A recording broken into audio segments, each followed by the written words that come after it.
चलिए आज हम लोग बात करते हैं इंटीग्रेशन के बारे में। तो देखिए सेकेंड सेमेस्टर से हम लोग क्या पढ़ के आए, सेकेंड सेमेस्टर में हम लोग पढ़ के आए हैं डिफरेंशिएशन। आज हम लोग क्या पढ़ेंगे, इंटीग्रेशन। तो देखिए इंटीग्रेशन और डिफरेंशिएशन में रिलेशन है। क्या रिलेशन है इंटीग्रेशन और डिफरेंशिएशन में? इंटीग्रेशन और डिफरेंशिएशन में ये रिलेशन है तो दोनों एक दूसरे का क्या है, इनवर्स है। दोनों एक दूसरे का इनवर्स है। तो मतलब क्या हुआ, हम लोग डिफरेंशिएशन पढ़ के आए हैं तो मतलब क्या हुआ, इंटीग्रेशन। तो integration is the reverse process of differentiation. तो क्या हो जाएगा, integration is the reverse process of differentiation. Integration is the reverse process of differentiation मतलब हुआ जो डिफरेंशिएशन के रिवर्स प्रोसेस को हम लोग क्या कहेंगे, इंटीग्रेशन के लिए। अब क्या हम लोग को आगे पढ़ना है, अगर कोई फंक्शन दिया हुआ है उसका हम लोग इंटीग्रेशन कैसे निकालेंगे। तो क्या होगा, इंटीग्रेशन ऑफ ए फंक्शन, किसी फंक्शन का इंटीग्रेशन। क्लियर है, किसी फंक्शन का इंटीग्रेशन। तो किसी भी फंक्शन का इंटीग्रेशन निकालने के लिए क्या करेंगे, देखिए मान लीजिए कोई फंक्शन क्या है मेरा, कैपिटल एफ एक्स है, जिसका डिफरेंशियल कोएफिशिएंट क्या दिया हुआ है, एफ एक्स दिया हुआ। कोई फंक्शन मेरा क्या है, कैपिटल एफ एक्स है, जिसका डिफरेंशियल कोएफिशिएंट क्या दिया हुआ है, छोटा एफ है। तो हम क्या लिखते हैं, if differential coefficient of F X is fx, if differential coefficient of fx is fx, means that, इसका मतलब देखिए क्या हुआ, means that d of fx by dx equal to fx। Clear है, d of fx upon dx equal to fx। Clear. अगर ऐसा है तो then we say that, तब हम कहेंगे, क्या कहेंगे, then we say that integral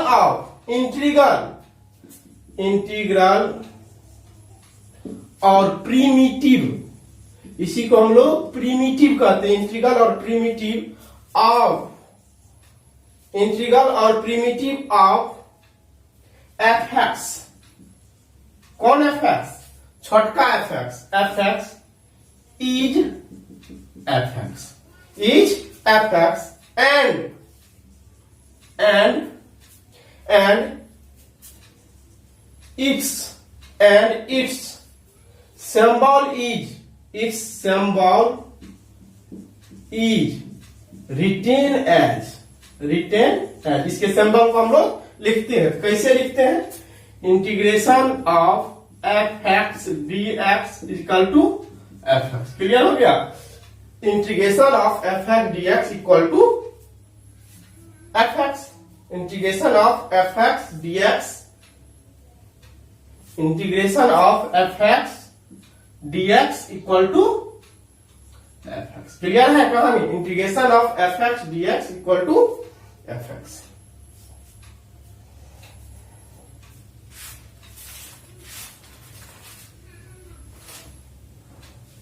अब एक हम छोटा सा एग्जांपल लेते हैं। जैसे एग्जांपल हम लेते हैं, एग्जांपल क्या लेते हैं, देखिए डी ऑफ क्या लेते हैं, sine X. D of sine X बटर डी एक्स इक्वल टू, हम लोग क्या जानते हैं, कॉस एक्स होता है इसका डिफरेंशिएशन। इसका डिफरेंशिएशन क्या होता है, कॉस एक्स होता है। तो क्या हो जाएगा, अगर आप देखिए ये क्या है, मेरा प्रीमिटिव है, इसका डिफरेंशिएशन ये हुआ, मतलब इसका इंटीग्रेशन क्या होगा, ये होगा। इसको अगर करिएगा तो क्या हो जाएगा, cos x और dx इक्वल टू क्या हो जाएगा, sin x। cos x dx equal to क्या हो जाएगा, sin x। अब देखिए, अब अगला टॉपिक जो मेरा है हम लोग का, अब है इंटीग्रेशन, इंटीग्रांड एंड इंटीग्रल। अगला टॉपिक है मेरा है, क्या है, integration integration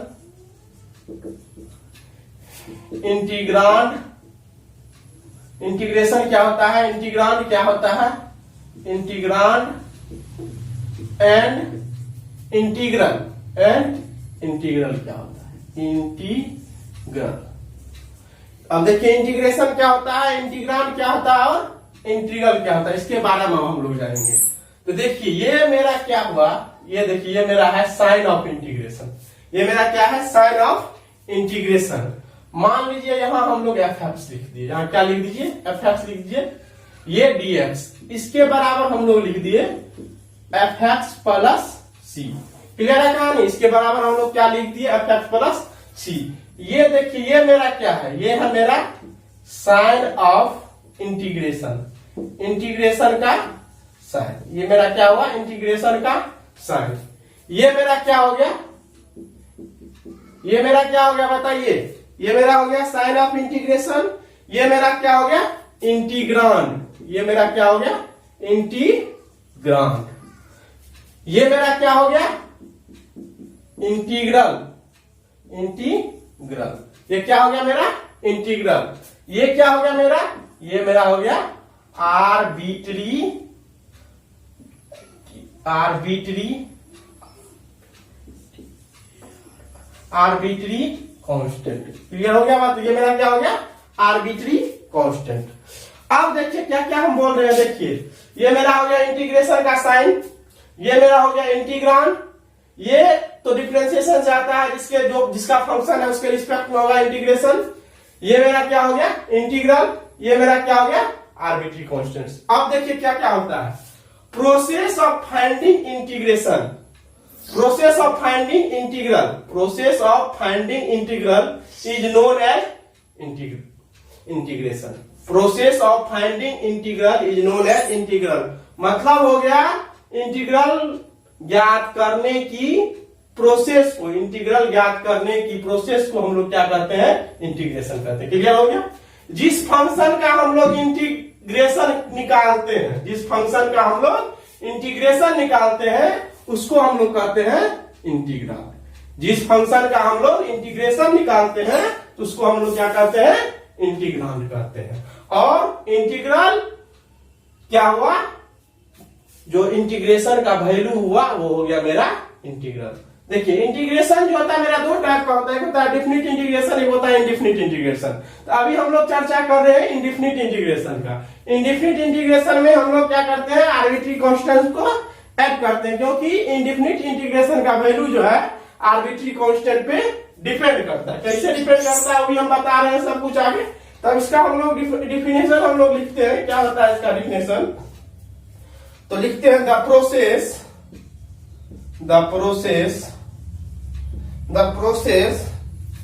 of finding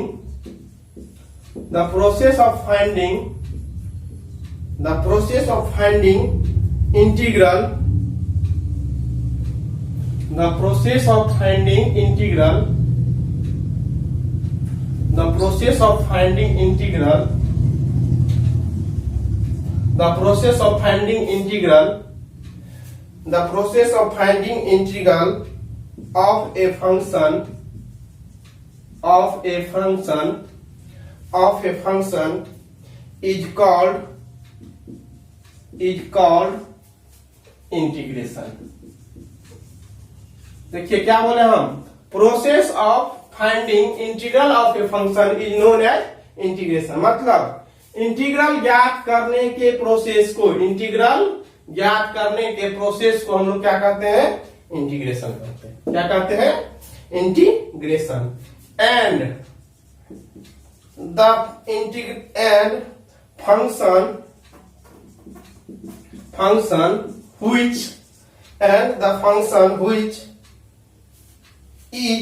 the function which is integrated, which are integrated, which is integrated and function which is integrated is called integrand, called integrand. और वैसा फंक्शन इसका हम लोग क्या करेंगे इंटीग्रेशन करेंगे, इंटीग्रेशन निकालेंगे, उसको हम लोग क्या करेंगे, मतलब ऐसा फंक्शन जिसका हम लोग क्या करेंगे इंटीग्रेटेड करेंगे, जिसको हम लोग इंटीग्रेटेड करेंगे उसको हम लोग कहेंगे इंटीग्रल। उसको क्या कहेंगे? इंटीग्रल। मतलब हुआ जिस फंक्शन का हम लोग इंटीग्रेशन करेंगे, इंटीग्रेटेड करेंगे जिस फंक्शन को, वो मेरा क्या कहलाएगा? इंटीग्रल कहलाएगा। क्लियर हो गया? द फंक्शन और द फंक्शन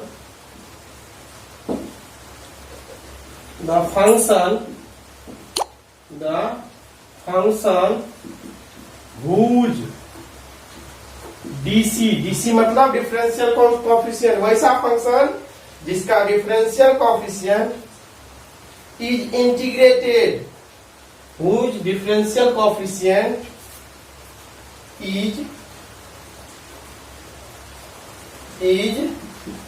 इंटीग्रेटेड, वैसा फंक्शन जिसका डिफरेंशियल कोएफिशिएंट को हम लोग इंटीग्रेट करते हैं, उसी को हम लोग क्या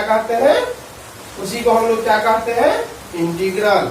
उसी को कहते हैं integrated, is known as integral, known as integral of the integral. Clear हो गया बात को? देखिए फिर से हम लोग बता रहे हैं, हम लोग किसके बारे में जानना चाहे? Integration, integrand and integral. अब देखिए हम लोग पहले इसको समझे क्या होता है। देखिए ये मेरा जो हो गया, यह इंटीग्रेशन का साइन हो गया, ये मेरा क्या हो गया? इंटीग्रांड हो गया, ये हो गया जो फंक्शन है उसके रिस्पेक्ट में करेंगे, ये मेरा क्या हो गया? इंटीग्रल हो गया, ये मेरा क्या हो गया? आर्बिट्री कांस्टेंट हो गया। मतलब देखिए क्या बताया इंटीग्रेशन, पहले हम बताए क्या होता है integration. The process of finding integral of a function is known as integration. मतलब जिस प्रोसेस के द्वारा हम किसी फंक्शन का इंटीग्रल को प्राप्त करते हैं, उसको हम लोग क्या कहते हैं? इंटीग्रेशन करते हैं। And the function which is integrated, वैसा फंक्शन जिसका हम लोग इंटीग्रेट करेंगे, जिस फंक्शन को हम लोग इंटीग्रेट करेंगे उसको हम लोग क्या कहेंगे? इंटीग्रांड करेंगे। और वैसा फंक्शन जिसका डिफरेंशियल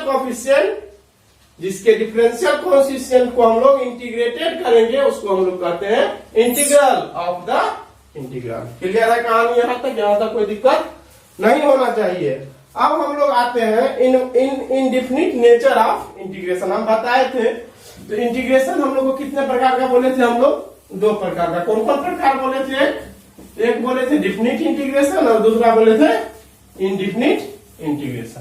तो इनडिफिनिट और डिफिनिट। अब हम आगे पढ़ रहे हैं indefinite,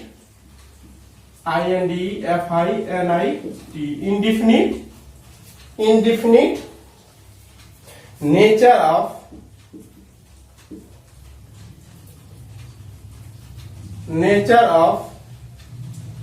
indefinite nature of integration. मतलब इंटीग्रेशन का indefinite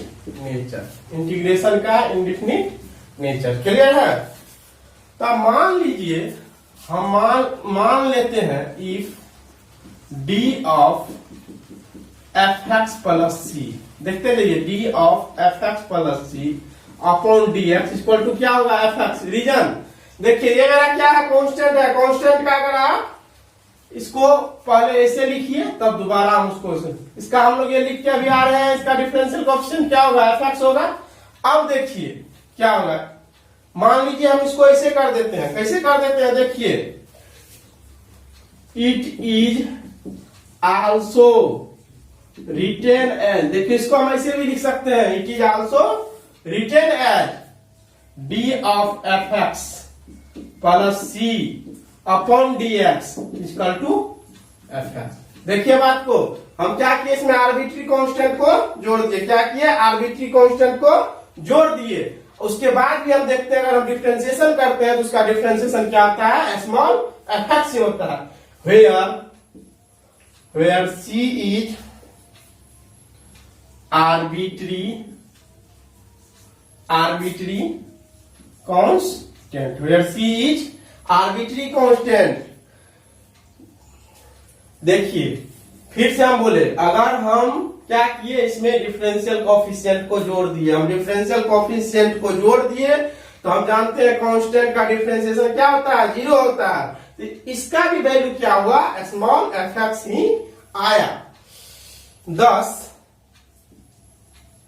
thus here general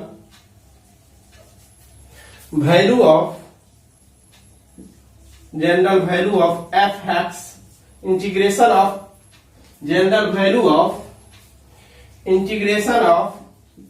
fx dx equal to fx plus c, fx dx equal to fx plus c, where c is an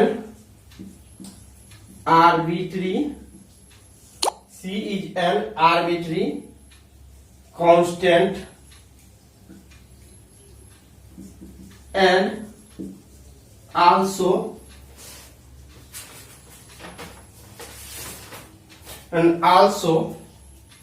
known as constant of integration. मतलब इसको हम constant of integration के नाम से ही जाना जाता है। Clearly integration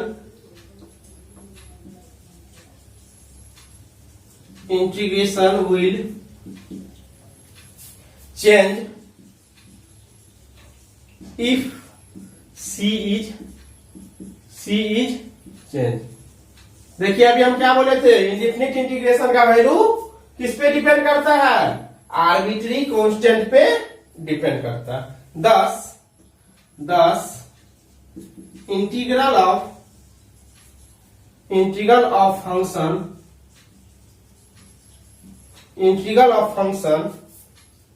is fx is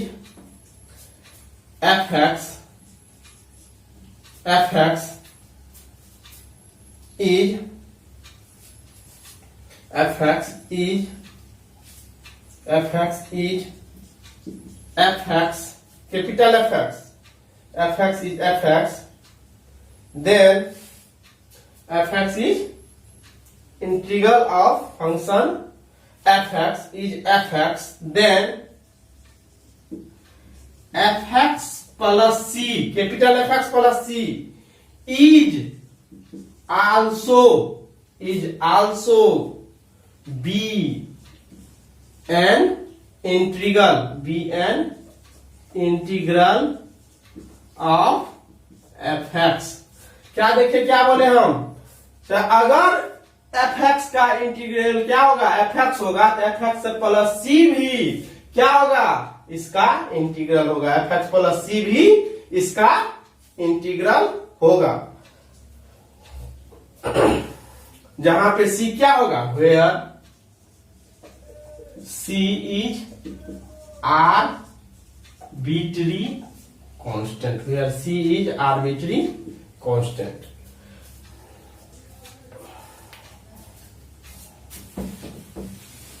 Here c is arbitrary constant।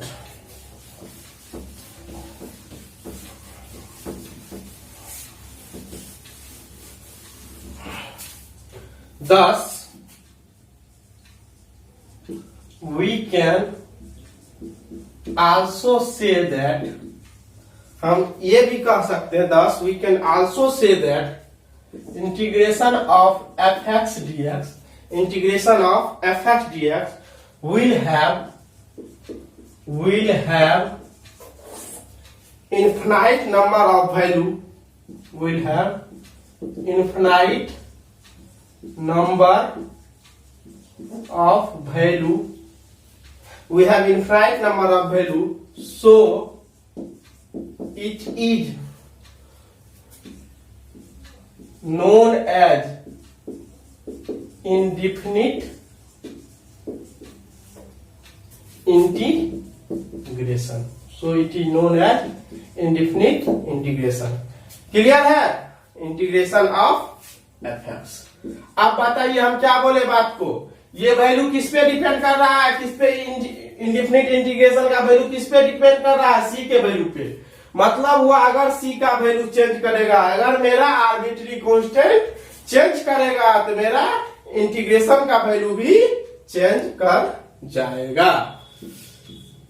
मेरा आर्बिट्री कांस्टेंट का वैल्यू चेंज करेगा तो मेरा इसका भी वैल्यू चेंज कर जाएगा।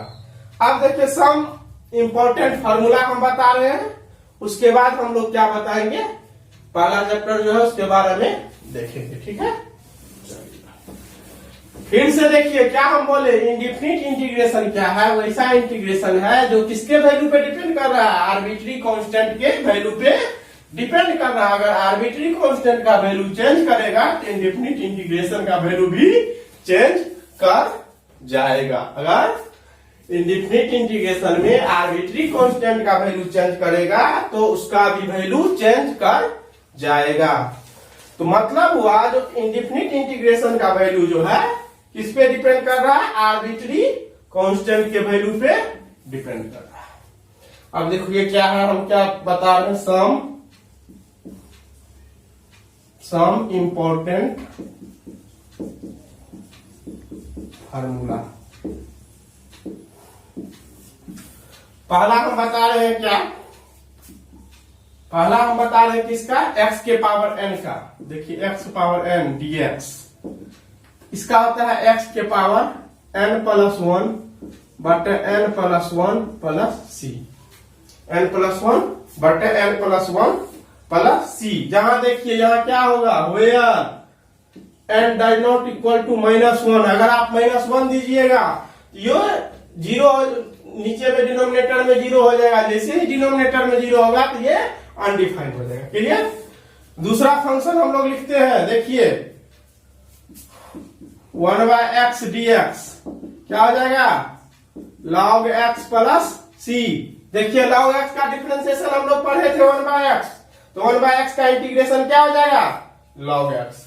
उसके बाद देखिए तीसरा sin x dx, देखिए sin x का डिफरेंशिएशन होता है cos x, किसका डिफरेंशिएशन sin x होता है, तो माइनस cos x का इंटीग्रेशन क्या होगा, sin x, cos x plus c। चौथा cos x dx, cos x का इंटीग्रेशन क्या होगा, sin x प्लस c का है, sin x का डिफरेंशिएशन होता है cos x। क्लियर। अब देखिए sec square x, tan x का डिफरेंशिएशन होता है sec स्क्वायर x, तो sec स्क्वायर x का डिफरेंशिएशन क्या हो जाएगा, tan x प्लस c।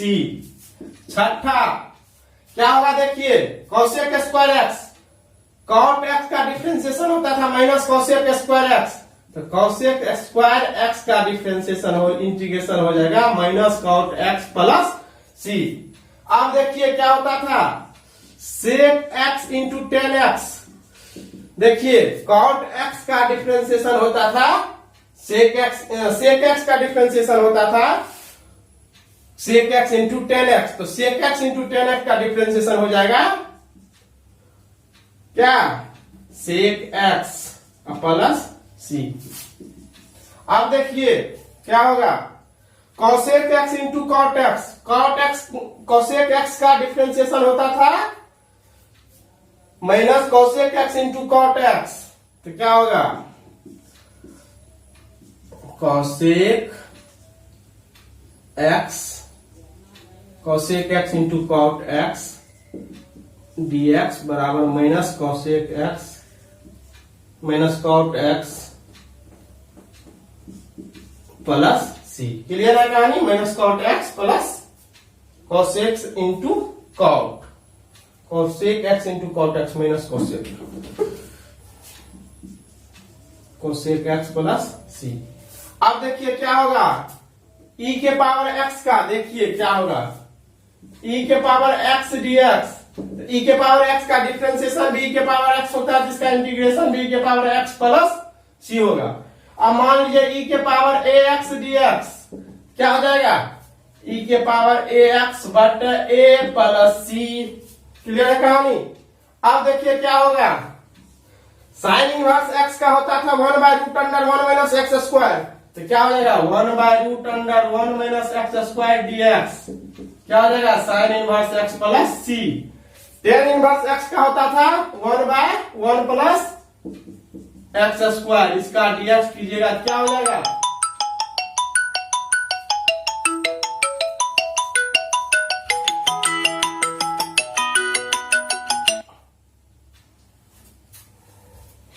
इसका इंटीग्रेशन क्या हो जाएगा टेन इनवर्स एक्स प्लस सी।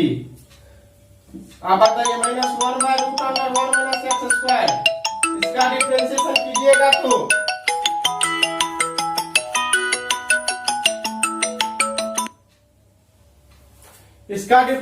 कीजिएगा तो क्या हो जाएगा इसका डिफरेंशिएशन हो जाएगा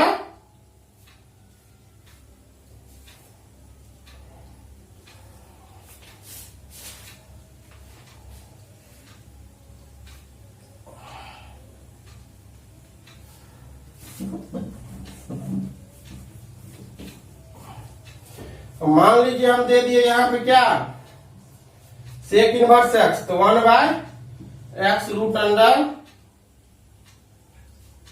- 1 dx x² - 1 dx। इसका हो जाएगा सेक इनवर्स एक्स प्लस सी। अब हम दे दिए मान लीजिए a के power x dx।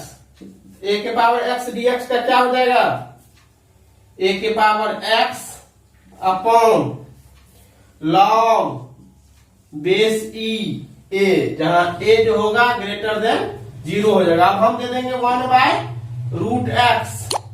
1/√x dx।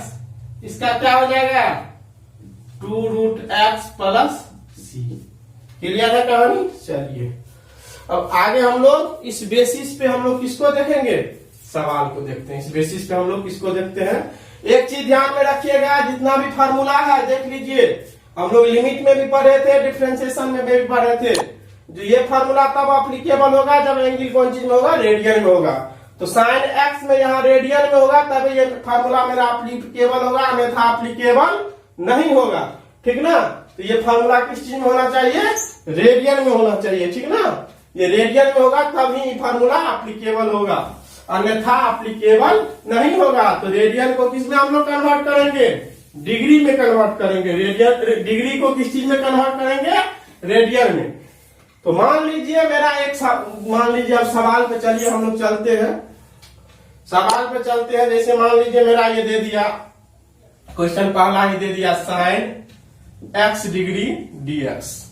पहला ही सवाल मेरा दे दिया, ये आपको ऑब्जेक्टिव में 2-3 बार आया हुआ है। ठीक ना। एसबीटी के एग्जाम में साइन x डिग्री को हम लोग किस में कन्वर्ट करेंगे रेडियन में। तो देखिए 1 डिग्री बराबर होता है π/180 रेडियन, और 1 रेडियन बराबर होता है 180/π डिग्री।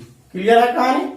अब देखिए x डिग्री है, तो यहां से देखिए x डिग्री बराबर क्या हो जाएगा π/180 × x रेडियन। क्लियर। अब इसको हम लोग फार्मूला वैसे देखिए, जब भी फार्मूला एप्लीकेबल होगा रेडियन में होगा तब होगा साइन π/180 × x dx। क्लियर। अब क्या हो जाएगा बोलिए साइन x का इंटीग्रेशन माइनस cos π/180 x बटे π/180। क्या हुआ मतलब 180/π माइनस में cos π/180 प्लस सी का है, क्योंकि इंडिफिनिट इंटीग्रेशन है। इंडिफिनिट इंटीग्रेशन में हम लोग आर्बिट्री कांस्टेंट को जोड़ेंगे। इंडिफिनिट इंटीग्रेशन है, इंडिफिनिट इंटीग्रेशन में हम लोग आर्बिट्री कांस्टेंट को जोड़ेंगे। अब देखिए दूसरा सवाल हम लोग लेते हैं। दूसरा सवाल हम लोग लेते हैं। क्या है सवाल देख लीजिए। दूसरा सवाल है मेरा